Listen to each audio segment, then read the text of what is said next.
if you want to fly with the eagles, you can't surround yourself with people that want to pluck your feathers.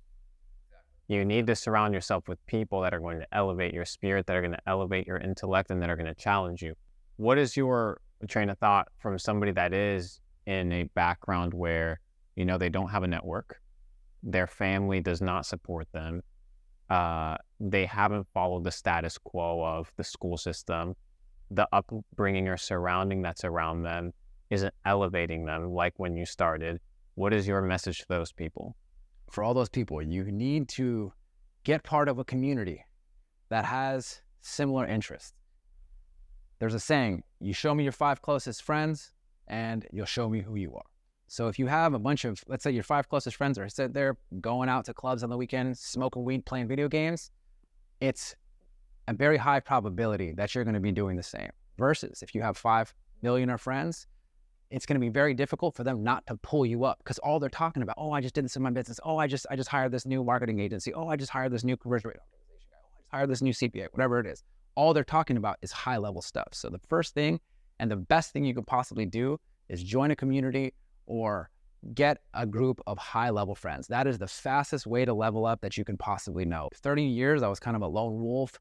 I may have made some money with like my connections, but now my last several $1 million that I made, it's been through my network. It's been through ideas from my network. You gave me some ideas that made me a couple $1 million, found some ideas in the sauna in Puerto Rico.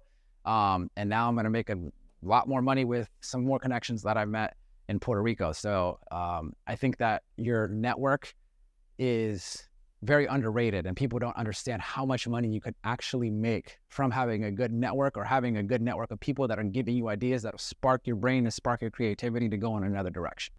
But okay, so, and this is interesting because, there's 2 sides of the spectrum. You have the side of the spectrum where you have entrepreneurs like myself who did have a decent upbringing. They had a family that, even though they were opposed to entrepreneurship and kind of going out and figuring out your own bag and being part of the system, we were never exposed to create the crazy bad side of life.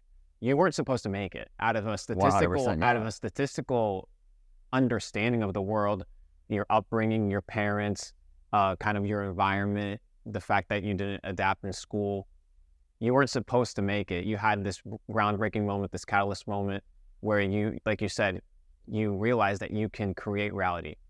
So for those people that are not aware of what you mean in depth conceptually of, I realize that I can create reality, what does that mean? I think most people make the common misconception that life happens to them, when in reality, life happens from you, right? Life starts in your consciousness and you create it literally with your hands, right? So there was some mindset shift, and I was literally like seeing pyramids on the ceiling, and something made me understand that life comes through me and everything starts as a thought. And that's what I mean by I can create reality.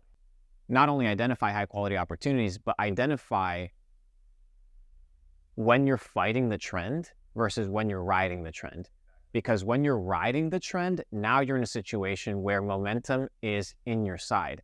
And people are like, oh, well, you got lucky. No, you didn't get lucky. You just caught the right trend at the right time because you're aware of the opportunity and you capitalized on it.